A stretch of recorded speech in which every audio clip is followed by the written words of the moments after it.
All right, hey, let's see if we're live and everything's working. Let's go to YouTube and click on this. It's going to take a minute for me to get up and running, so bear with me, folks. We'll get to some artwork here really up and soon. running, Whoa. so bear with me, folks. That We'll get is to very audible. So good. It looks like yeah. It's been almost a week now that we've gotten our microphone working properly. It's just a matter of it's now like literally right here underneath my chest, so it's like right at my voice box.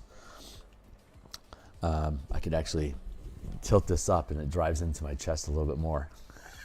So I think you're actually picking up the resonance in my rib cage. It's making it sound a little bit more rich than I think it normally would, but I love it, so I'm really happy about that. And let's see, what are we doing today? We're doing some artwork this morning.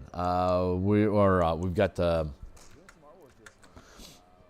what are we looking at?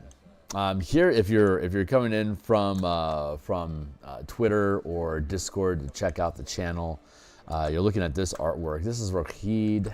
I forget Rahid's last name. Hold on. Alternate plot hooks. Yeah, this is chopped up text. Counts of 12. Quietly the necromancers plead. Management.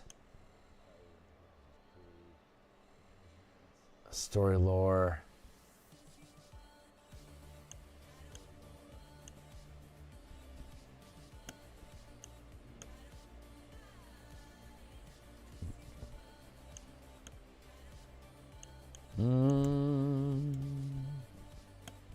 It's juggled in the text. I had to disrupt it on here. Let's see. This is a tangent, and it's not leading me anywhere. Damn it! Where'd your name go, buddy? I know you're in here somewhere. Rahid. Now communications have been severed. 12 seeking Rahid Malign. Like if that name doesn't throw up triggers when your players hear his name, I don't know what the hell is going on with their insight.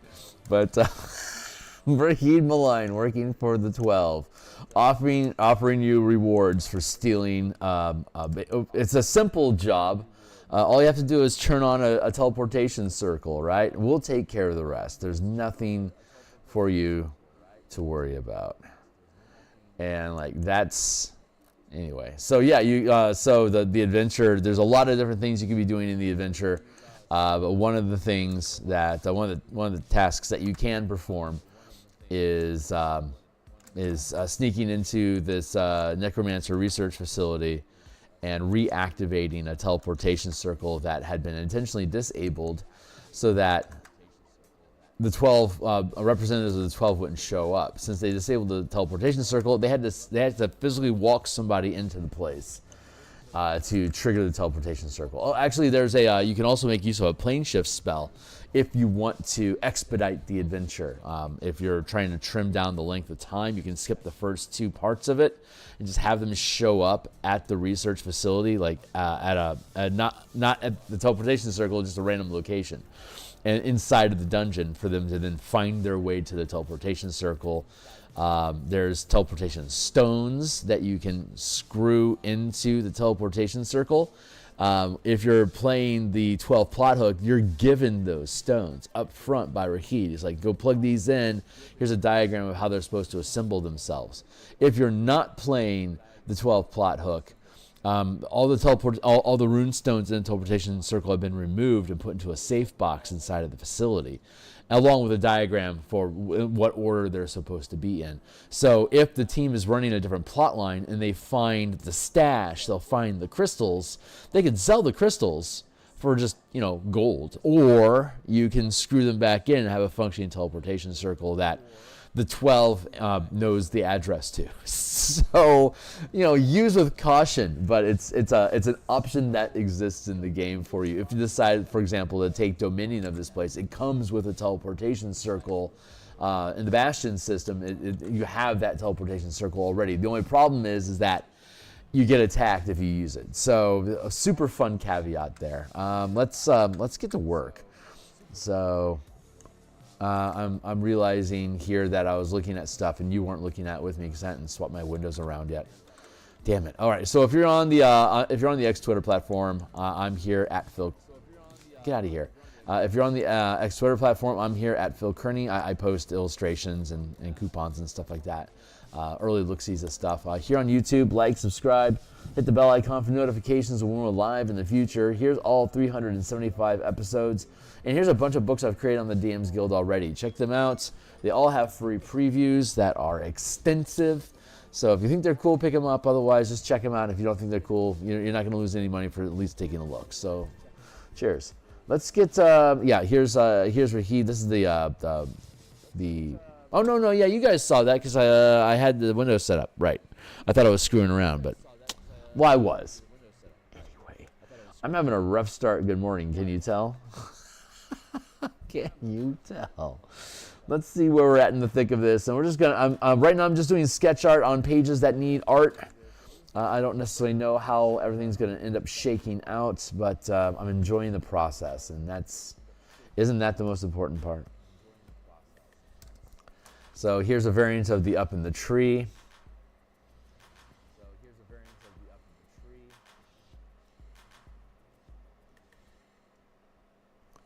Maybe I actually want to bring that down a little bit. Oh, that feels good.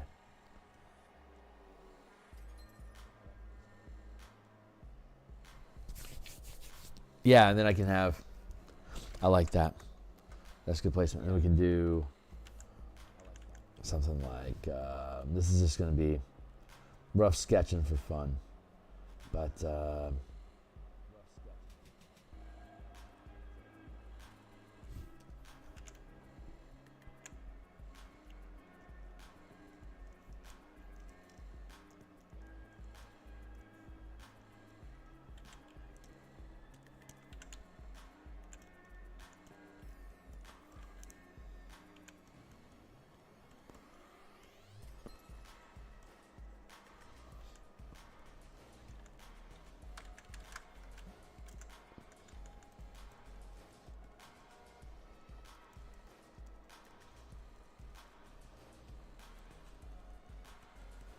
something like that.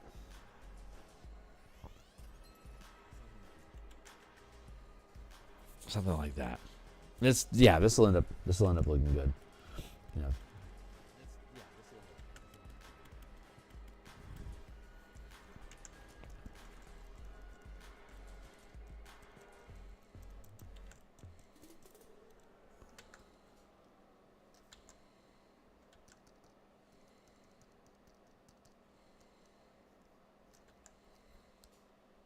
Yeah, it'll end up being something like that. I think this is going to be a really fun picture. This is going to be a fun picture. I'm very much looking forward to that. Here we have Rahid and Professor Dunk and how can I not? I don't remember. I can never remember the sheriff's name. And then we have sheriffs over here.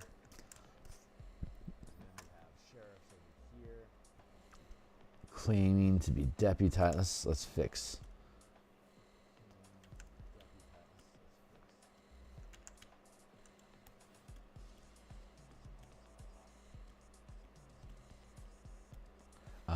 This is going to be left. This is going to be right. And this is always going to be, this has always been an orange.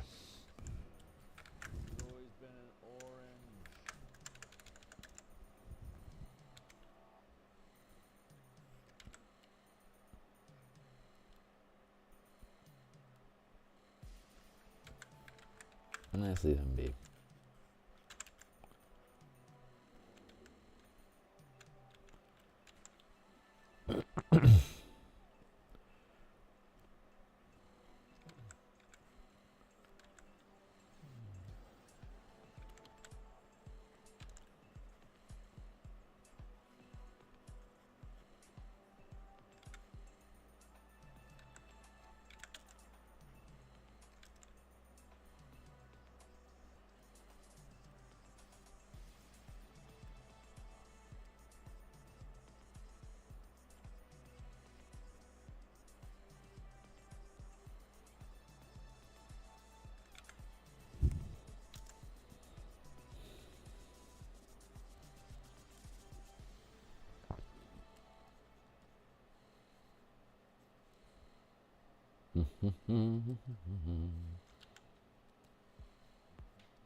You know, I think it'd be fun that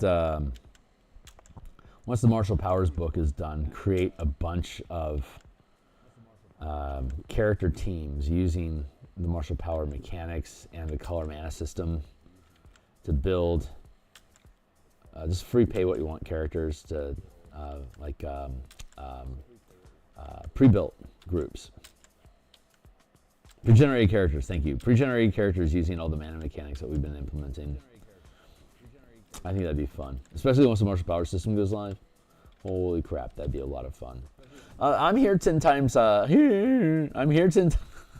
I'm here 10 times per week. I used to stream Monday nights, but I'm playtesting the Martial Power system right now. So playtesting happens typically either on Mondays or Saturdays, and the time that was most popular amongst my Discord and Patreon community was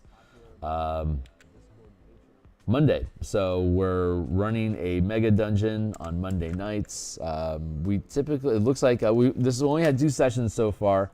First session, we had only 3 participants. Last Monday, we had 4 participants. I can handle up to 5. I'm just waiting to see if the folks that show up continue showing up, and if we have a chance to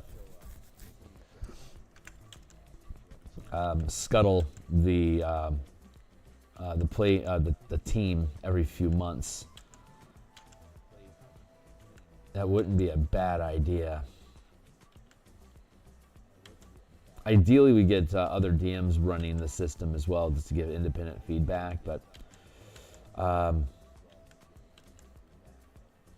I've ran a lot of sessions using Martial Powers in one version or another at all tiers of play at this point. So I'm getting pretty happy with where things are at. We're just basically figuring out what works and what's broken.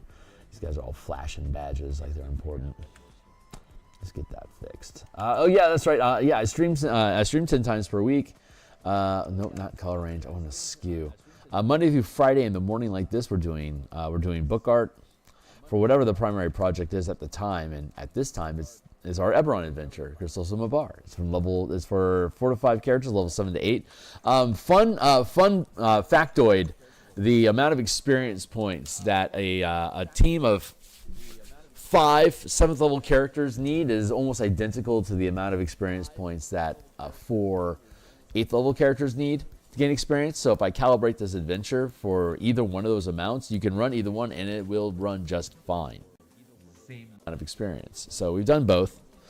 And I think one of the playtest DMs had an 8th level team. I think another one had 5 6th level characters. I don't recall specifically. Anyway, there's a decent array. And then we ran it like 4 times.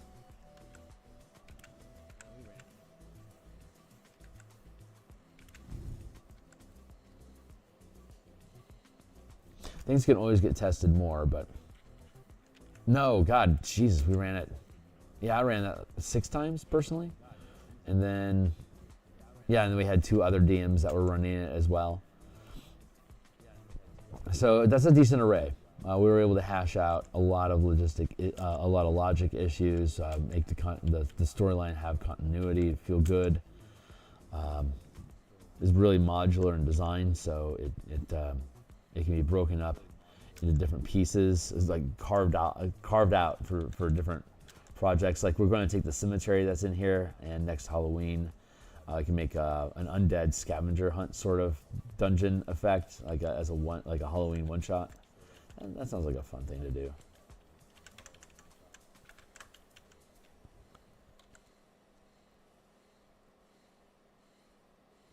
I almost feel like I want to put like some sort of spell effect on the badge. That's a real Ravnica sort of vibe. I think what I will do instead is cut, paste, shrink, push these guys back a bit.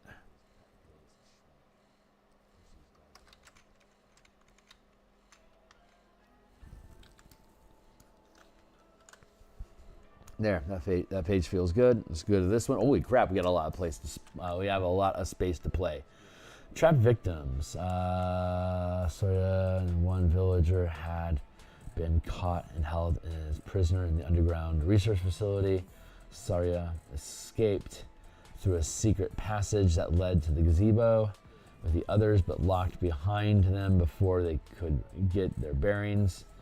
The fog became so thick and confusing, they got separated from each other. They got separated from each other to find a way out. Separated from each other, trying to find a way out, and Sarya fell into the grasp of a man with the mist, lying in wait for a new victim. She has no idea what happened to her friend. All right.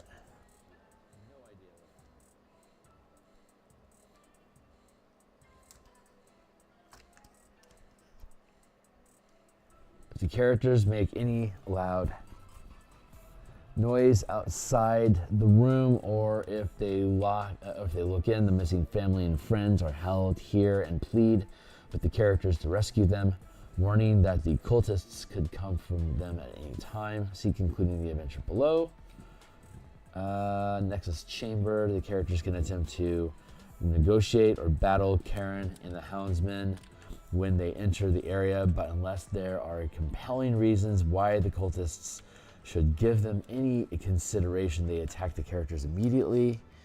And then over here, concluding the adventure, continuing the campaign. Primary objective is to rescue the characters' friends and family, but if they don't disrupt the ritual, the manifest zone will become permanent in the next 48 hours, and the village will be attacked again by a horde of undead every D3 days. If the characters defeat the cultists, disrupt the ritual, and obtain the Eye of Mabar, they can attempt to destroy it as detailed above. Alternatively, they can keep it for themselves to use or barter, or they can await the arrival of the sheriff and posse in the next 30 days to hand it over as evidence. And then concluding the campaign, when the characters are able to rescue their friends and family or not, they can pick any number of abandoned homesteads in the village as their own property and use the community as a base of operations or a safe house.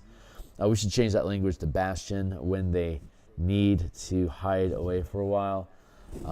If the characters remain and assist the sheriff when the posse arrives, they can be deputized to oversee the area as their domain to protect, including the forest and the Carnwood. The fortress in the Carnwood. There's a lot of space we have open here. Let's see what kind of crap we can decide to put into it. Let's see. I honestly, I feel it's like this great mural opportunity inside this space. I feel like I want to just kind of.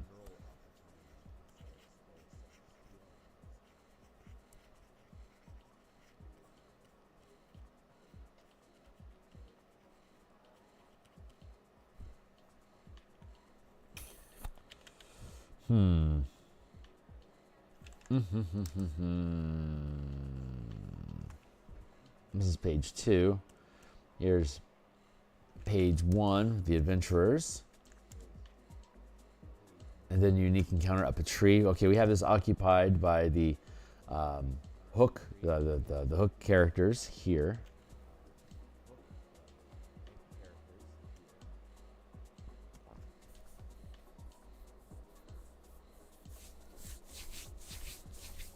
God, I feel like I want to put like a little.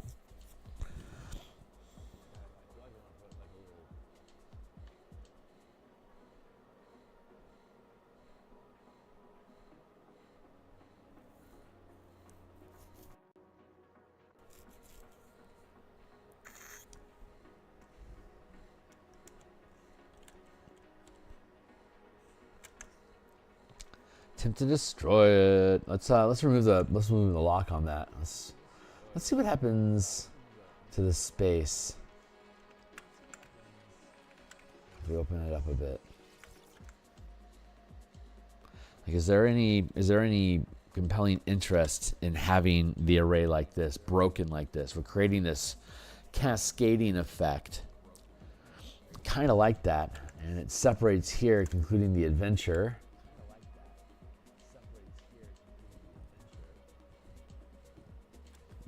To destroy it.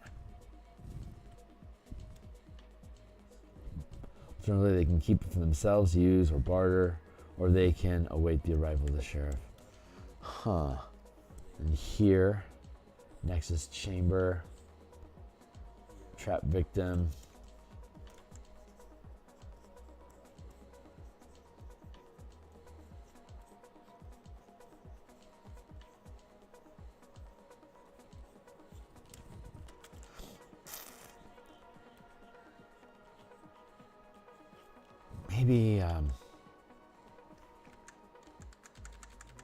Maybe I don't do that. Maybe I make a separate layer to paint on before I sally forth.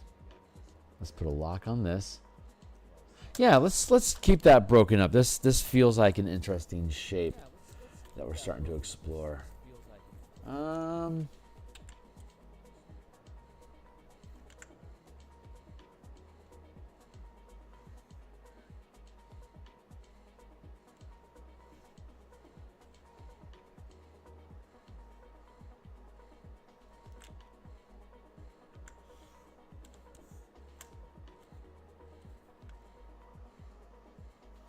Huh. I wonder.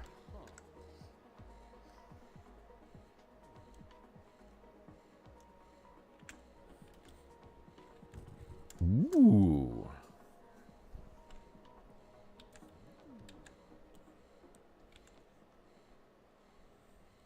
Break the shape up like this.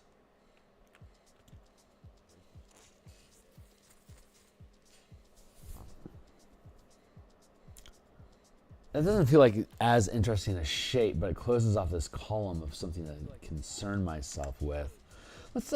Yeah. Let's give that a go. Let's see if this shape pleases us.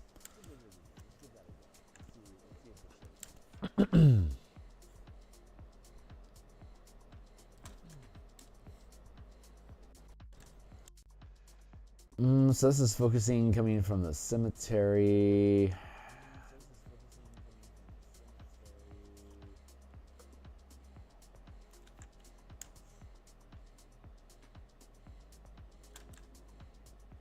Prison, Nexus Chamber. I like how that lines up. That feels good.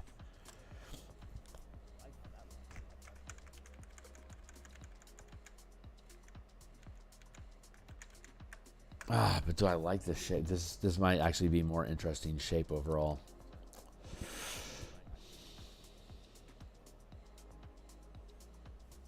All right, let's do this.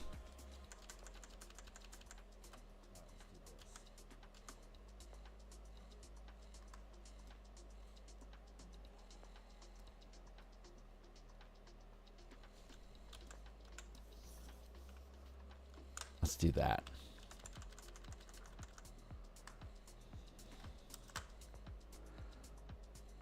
And then we'll have this as well as an alternate there. Okay, now we can proceed. Let's try going with this space here. And we get this broken up here, concluding the adventure.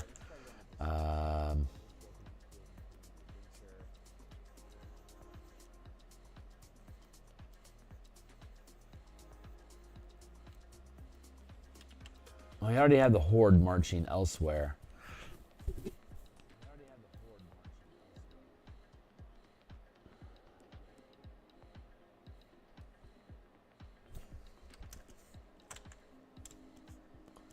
I'm trying to think of like an interesting, what would be an interesting thing to have across here.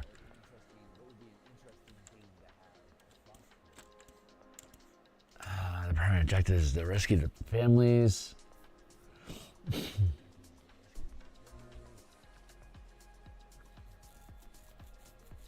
Alternatively, they can keep it for themselves. Damn it. I'm going to move on to the next section. Secret passage.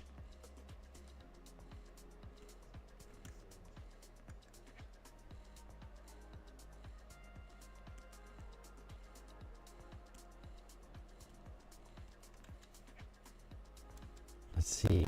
This one is the Nexus Chamber. The characters can avoid combat altogether using the planar seal. Thank you.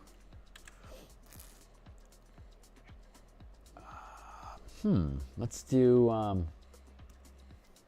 this.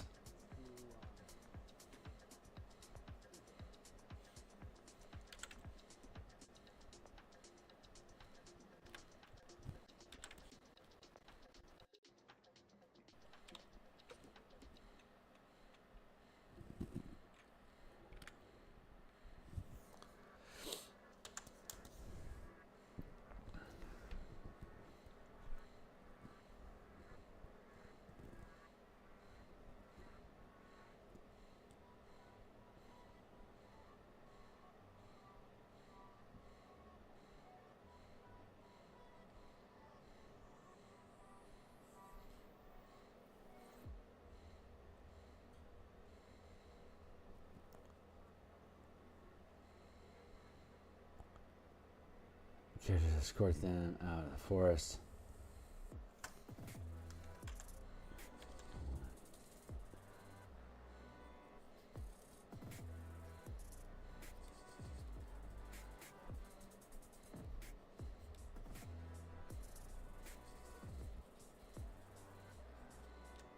That's not what I'm. That's the wrong place to be.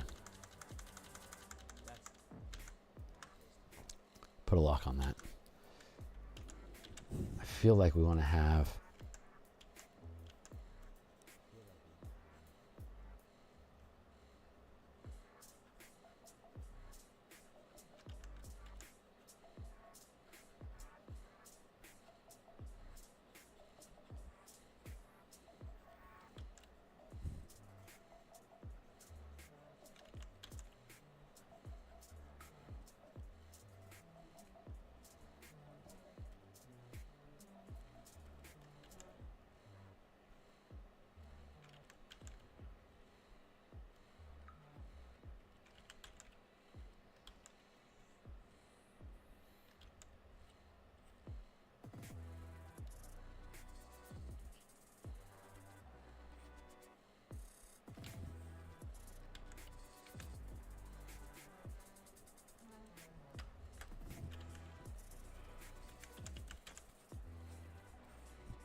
Another angle of that tree. This time we got dogs on the ground giving us trouble.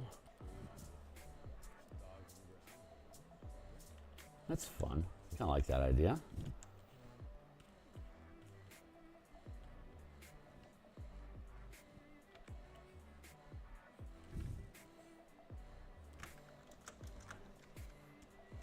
Take this tree, shrunk it down as a smidge.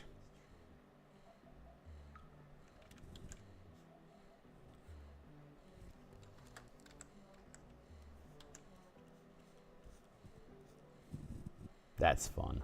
Yeah, I do like that.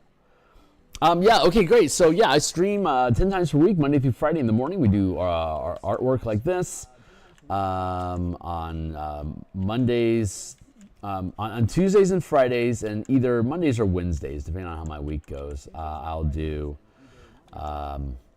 design, lunchtime design streams. Yesterday and Tuesday, for example, we were rebuilding the 2024 Artificer UA into a spell point variant for use with the color mana system or universal spell points, whichever one you prefer. They both work great. Check those out in the description down below. And then I have, like I said, I do play testing on Monday nights. We have, and then we have a design stream Thursday nights, including tonight. We're going to work on the Bastion campaign supplement that we publish on DMsGuild, and that converts the Bastion system into into a risk-reward ability check style mechanic that creates complications when you fail die rolls, or like generates a plot hook, like your Bastion can't create this broom of flying until you get a plans to follow to construct it. So like and they fail to research one on their own, so the players need to do something to get a construction plan for in this case a broom of flying. So they go on whatever the quest they need to go on to get that item, and then at the end of it, their Bastion can build one. So that's like an example of ability checks and complications that result in failing an ability check. So we're going to continue working on that tonight at around 5:30 Seattle time. That's PST, which is like 7:30 Central Time Zone in the United States. And then we have a Saturday morning brunch that we're also going to be working on. I love Dominion style play. So Wizards officially introducing a Bastion into 5th edition. Although it's certainly not the way that I would have gone about building it. I love that it's there because now I can show you how I would go about building it by making a supplement out of it.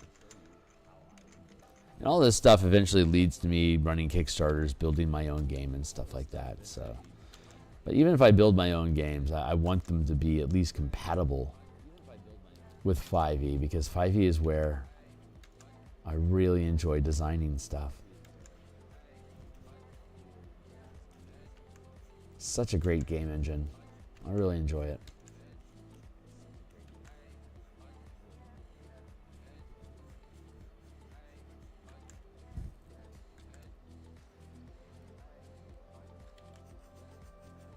But yeah, the way 5e is built, you really got to enjoy combat, because all the machinery and all the things that you do with 5e is basically themed around combat or getting into combat, because it's a combat game. Regardless of how modern culture may want to try to bend it into a more let's play experience with theater and people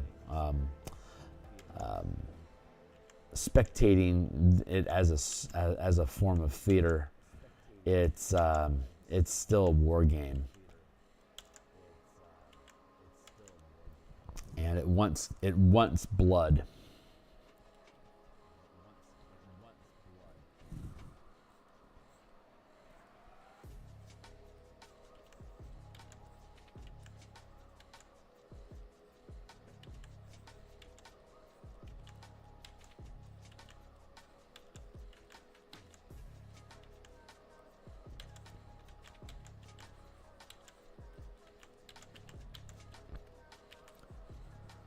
So I'm really looking forward to working on Dominion tonight. Because the work that we had done with the Artificer, introducing the idea of magical plans as a bonus that the Artificer gets is brilliant, because we can use those plans to make magic items at the Bastion, on top of replicating out in the field.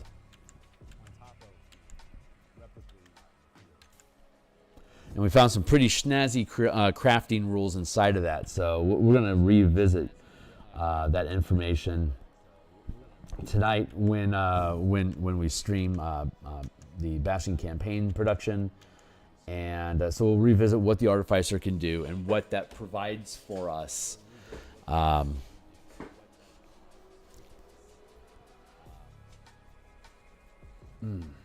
Yeah, what that provides for us in the Bastion system itself as a process to follow to create items. So anyway, that's it. I'm pretty happy with this. I mean, it's just a little spot sketch, so we're gonna go with that. I probably want to have.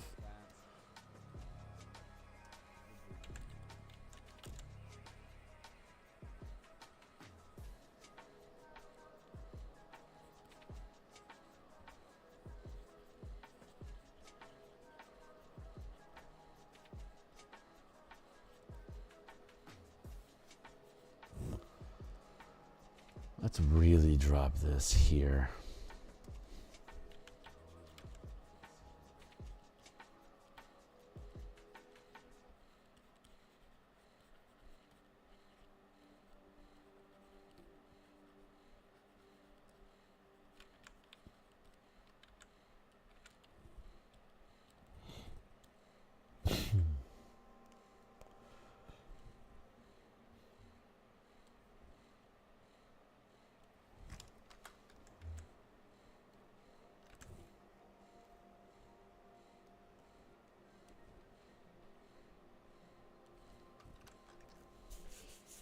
Yeah, this is gonna work out. These.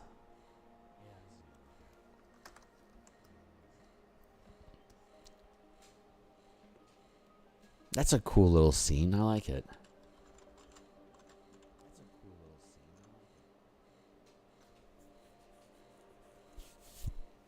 I like that. That feels good. Okay, cool. So we got that. And trappers, right? CR0. So they're going to be scared up in the tree. I'm good with that. Let's see. Trap victims.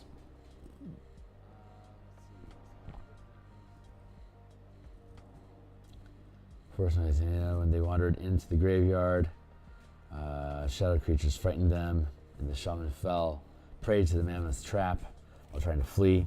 He doesn't know where Bello, his apprentice, fled to. Found Bello. Bello's in the secret passage. Bello is dead. Let's, oh, that's right. We were going to...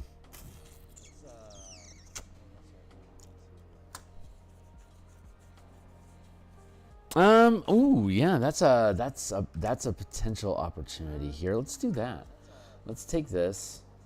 Let's break this off here. We could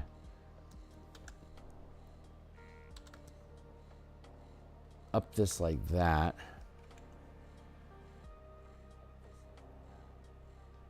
And then we can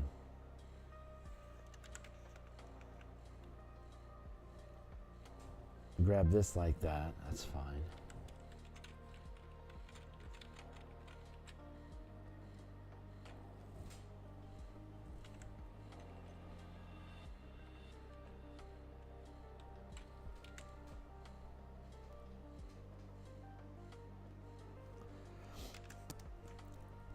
Access chamber, secret passage.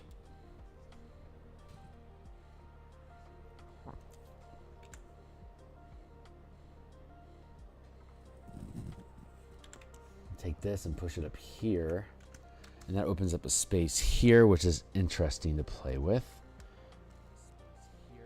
Good.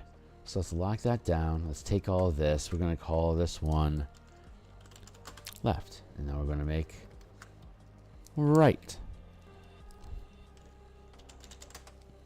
You know, I brewed up. I got this medium roast coffee, and it's got cloves and peppercorn in it, and it's absolutely fucking horrible. So I've got a new pot of coffee brewing. I want to swap that out real quick. So I'm gonna BRB.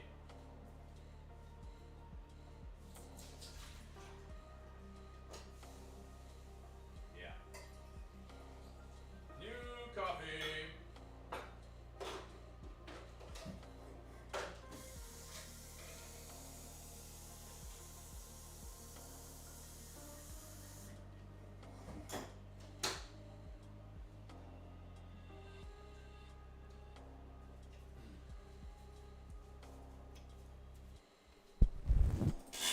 There we go. Now I want to look up real quick. Let's see. Eberron Gate Seal.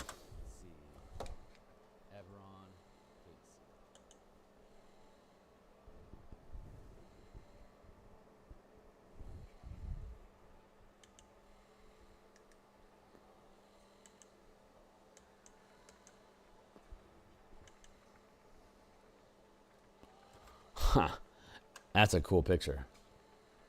Love that water effect. That's just great. As I said, as a dimensional seal. I don't know if that's Eberron proper. Eberron Wiki. This is the wrong path.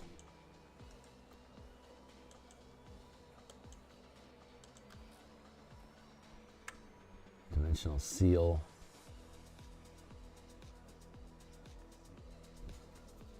I like the tribal tattooedness of it.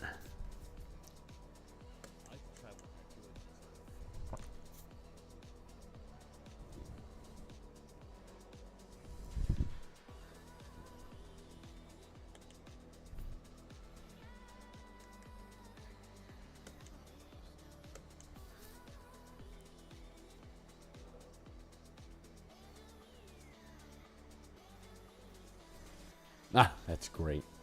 Okay, cool. So, let's see.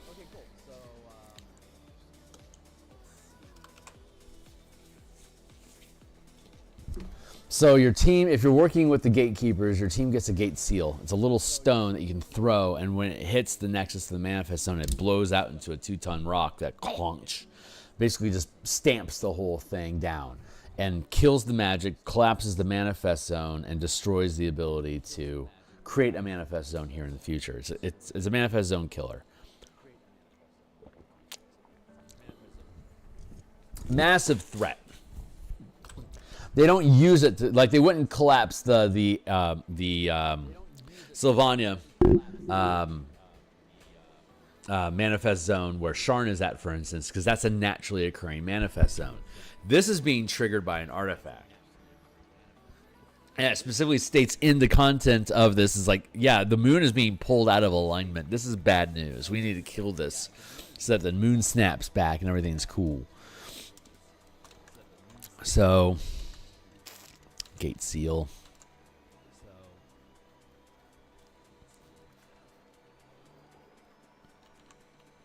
So I can't have a gate seal illustration like this in the actual context of the adventure, because the only time you're going to have a gate seal like this is if you're working with the gatekeepers and they are not the primary plot hook. Although I love that I have them. I love the alternate plot hook idea because you can get exotic with like different organizations and factions and stuff to lean into just the fun uniqueness of what the Eberron campaign setting is.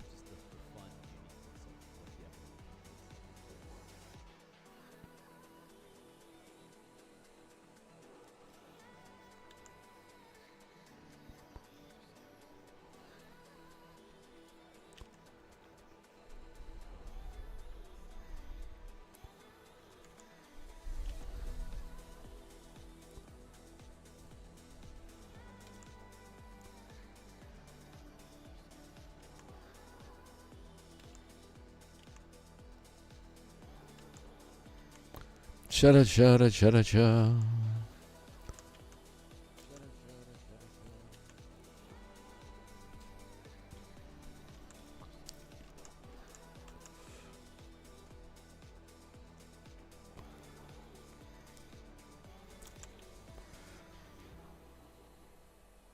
A whumping sort of impact.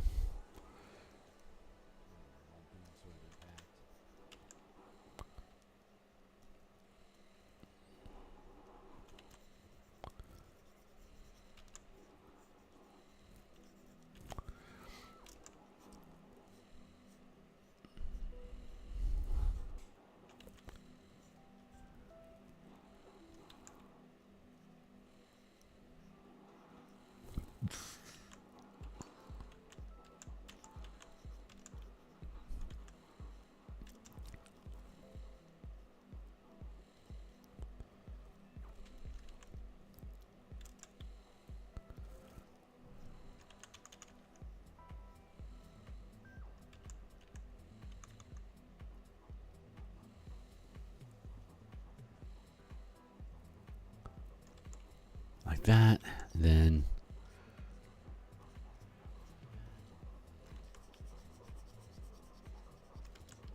I have this tilt going, but I'm not sure if that's the proper way to do it. Let's reconsider our focus here. So here's the Nexus pit.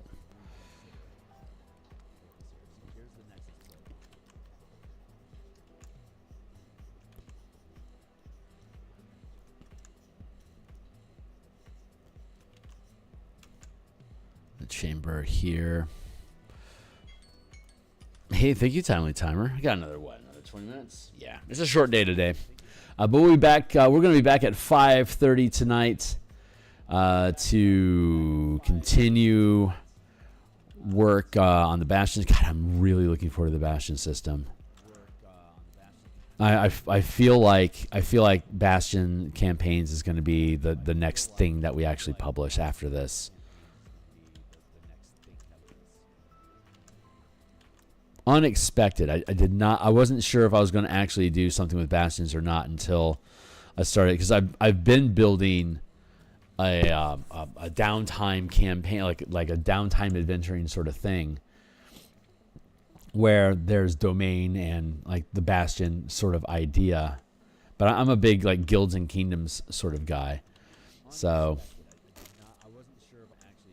that's what I've been developing for the past couple of years.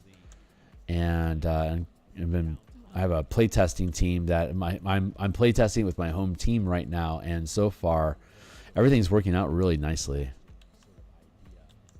But when they and that's been 2 years now that we've been working on this, and then they came out with the Bastion system this year, a couple months back, and so like, is this sabotaging? Like, does this sink?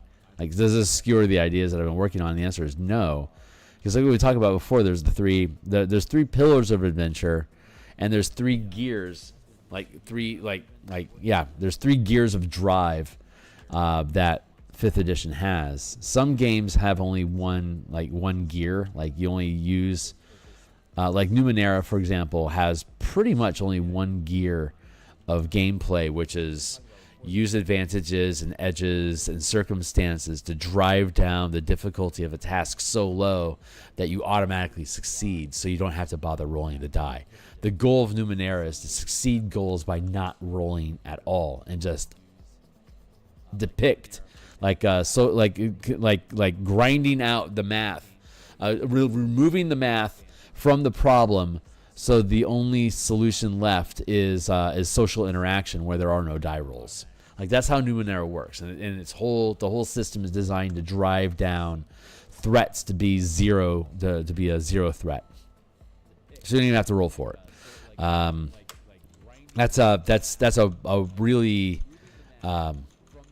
when we played Numenera for about a year, and we couldn't get into the Cypher system because the system is intrinsically it's designed to kind of like, how to put it, like there's a joke in the Beckme gameplay system where, like, if you have to roll initiative, you failed because you weren't able to find a way to avoid the battle, and combat is dangerous.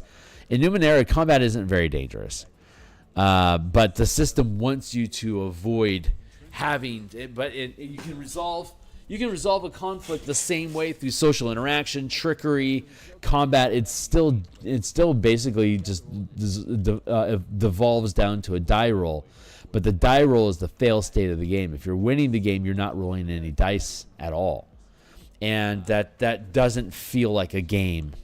It feels more like a thespian experience, and the type of players at my table are dice junkies. They like throwing dice. So we moved away from playing Cypher because there wasn't any way to square that circle.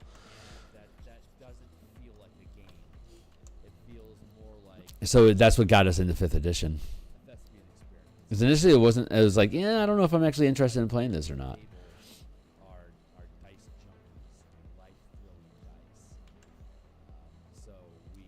But then I got into it. I'm like, oh yeah, I love this. We should make a separate layer.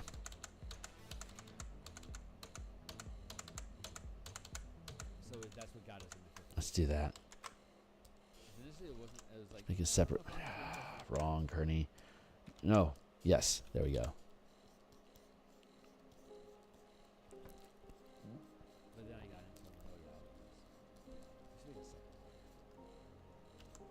So we finished part 1, and there's 3 parts, and then there's appendices. So effectively 4 parts. Each part has roughly 25 pages to them. So we've got four regions inside of part 2. the Manifest Zone, the Cemetery, the Flooded Fort, and the Gatehouse. And last night I started parsing out the information and breaking down like page breaks to see how much text information we need on each page, and that's coming along. So it's always a little intimidating at first to start in on fresh pages, but we're getting it figured out. I want to bring this down.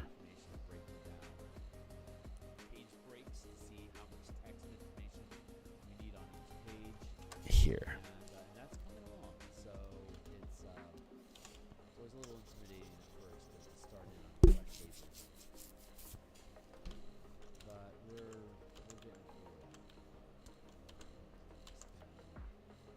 But next week we're probably going to be putting in forest maps into region B of part 1, the Carnwood.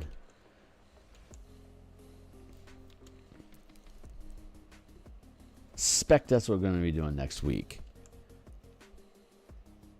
So right now I'm just taking time to start planning out where.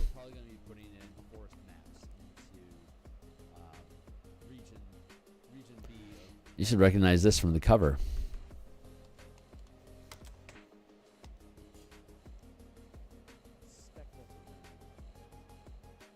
Here's a book cover, and you can see here in the center there's this pod people sort of thing. This is the nexus of the ritual that's powering it. The moon Sifris overhead, empowering the nexus ritual.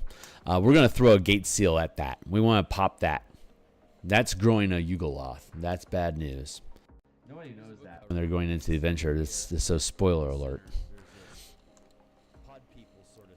But you have this black. We have this large black tentacle effect that surrounds. That surrounds the nexus, and you throw people in and sacrifice them to it. So that's fun.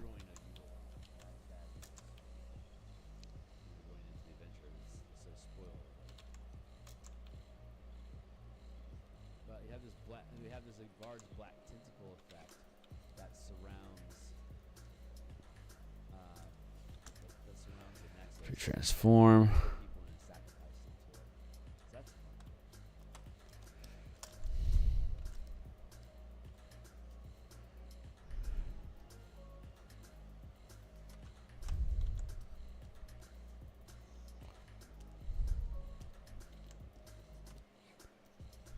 Let's just get rid of that.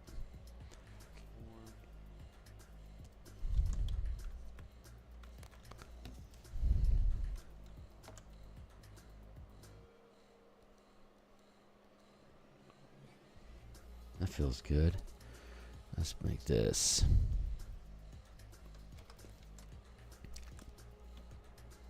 A bit bigger.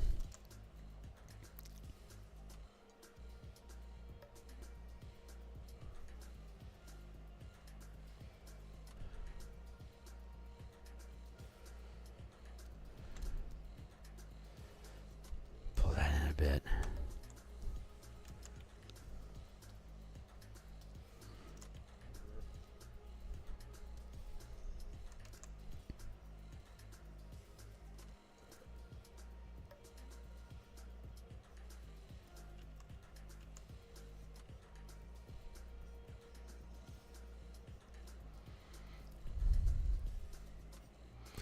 All right, so we got a basic structure here for the Nexus.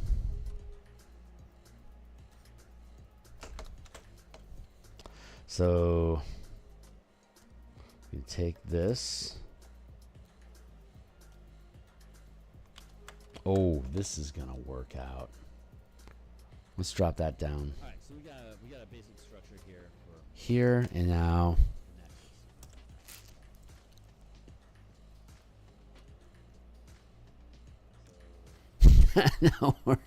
now we're hitting it with a fat gate seal.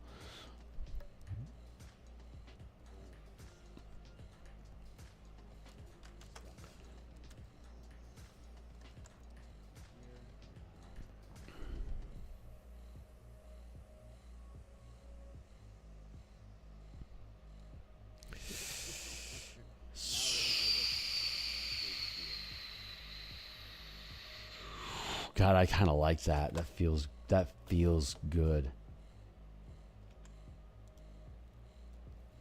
Let's bring this all in a bit. I think I want to bring down the size of that.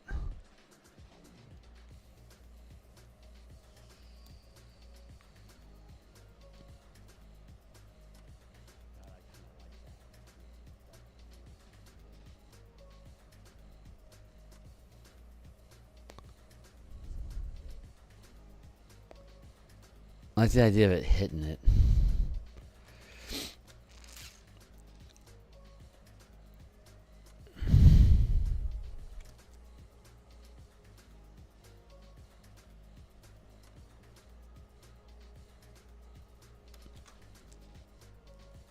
Let's duplicate that layer here.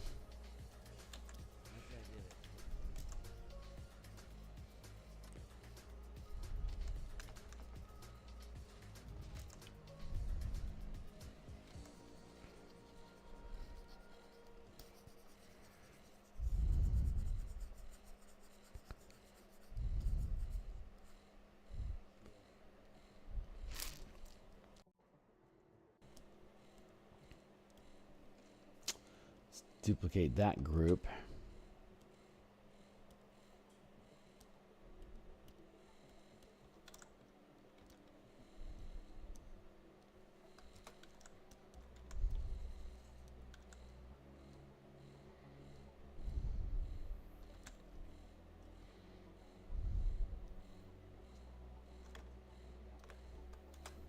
Oh, that's fun. Okay. Let's do that. I want to bring down the opacity on this a bit just to take the edge off. And then the tentacles are attempting to hold the seal away, but it's absolutely just crushing them. And then the egg is getting toppled over and splottered.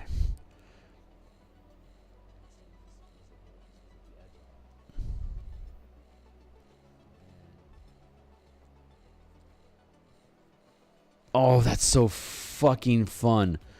Like it's trying to fight off the Nexus, the stone, but it just doesn't. You can't resist the magics. It's so cool. I love that.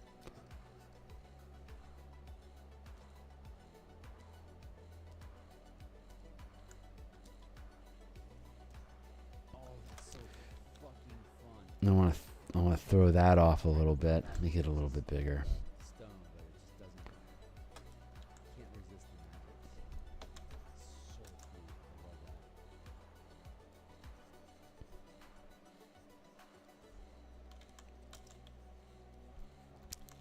Just oozing out destruction.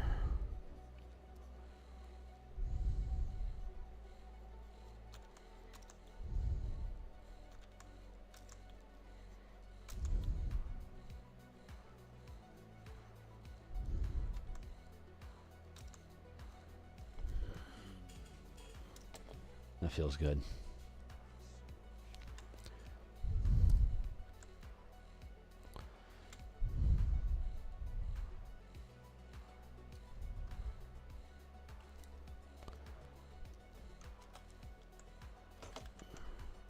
I don't want to have a crazy tilt to it. That doesn't make sense.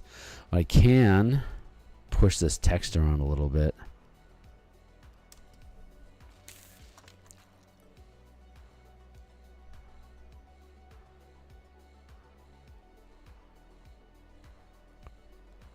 Yeah, that's all gonna work out.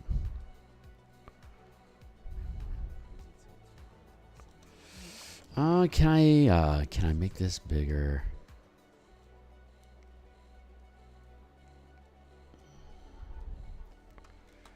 Like that.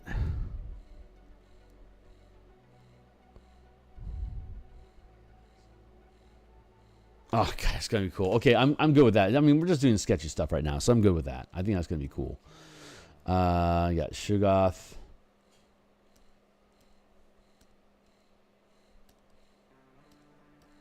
Yeah, let's merge all that together.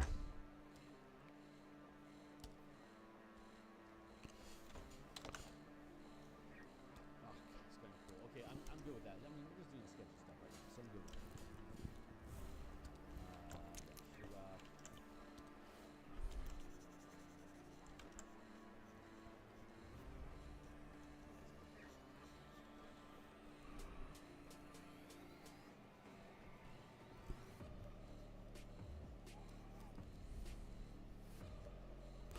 I don't know what I'm doing here. I'm just doing sketchy stuff. Just kind of letting the stuff roll around a little bit.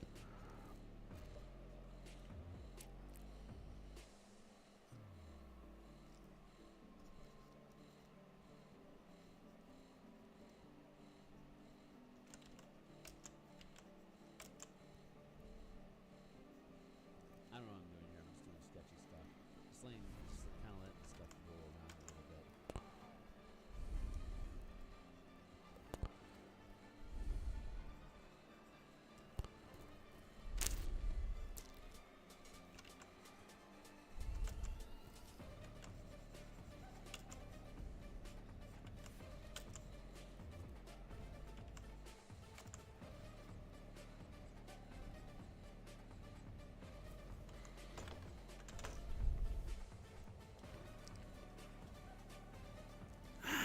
Yeah, I don't think I really need to have anything on this page. Continuing the campaign, concluding the adventure, Nexus, trap victim.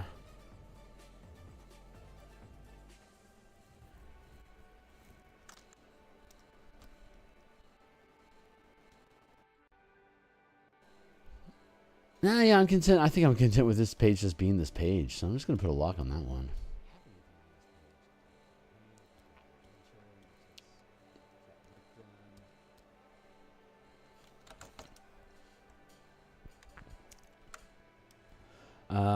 Derica hires the characters to investigate the presence of evil in the Carnwood and recover the missing scouts.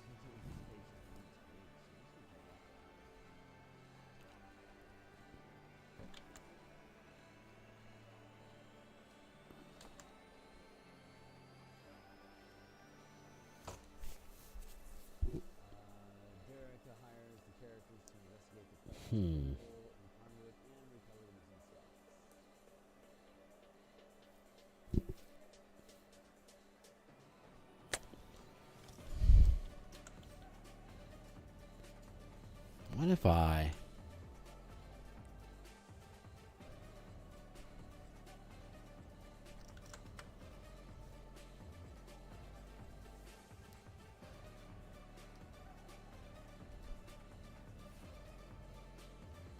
I did this instead.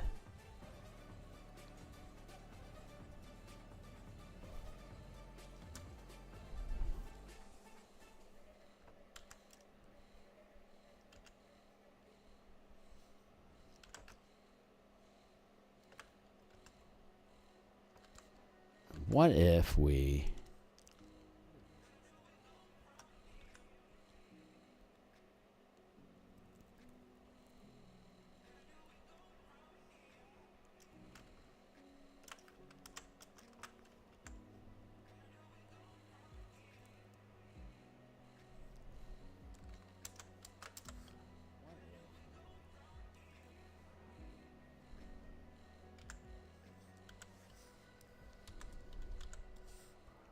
of evil.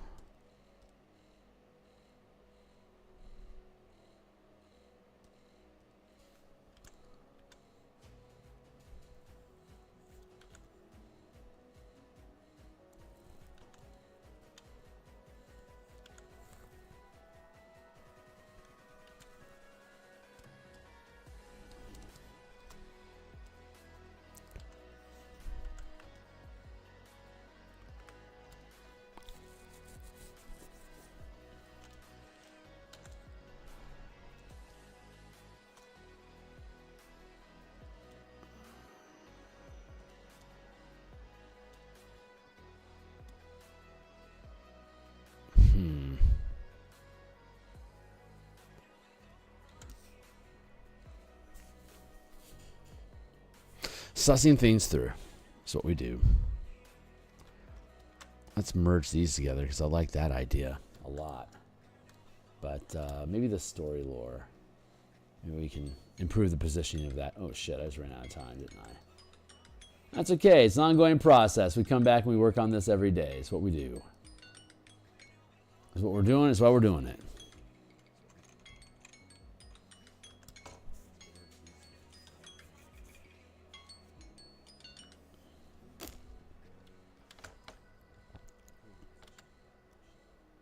You know what? No, actually, you know, I think this actually should be 2 lines. So let's go back and fix that.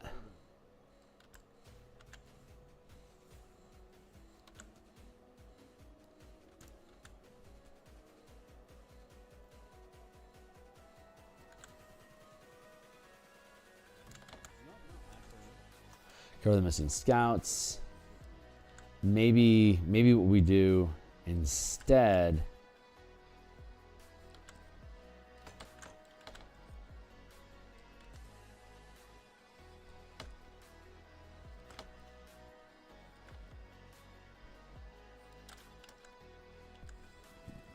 maybe we break it up like this.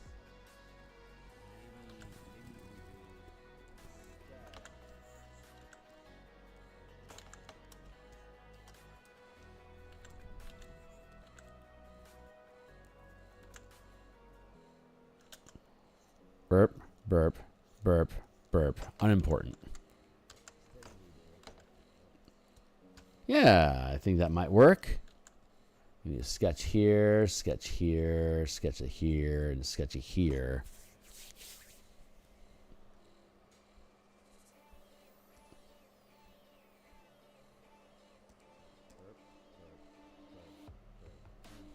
Yeah, there we go. Now we got sketches. Okay, yeah, we can do that. We can do little sketches of these guys, people that are missing.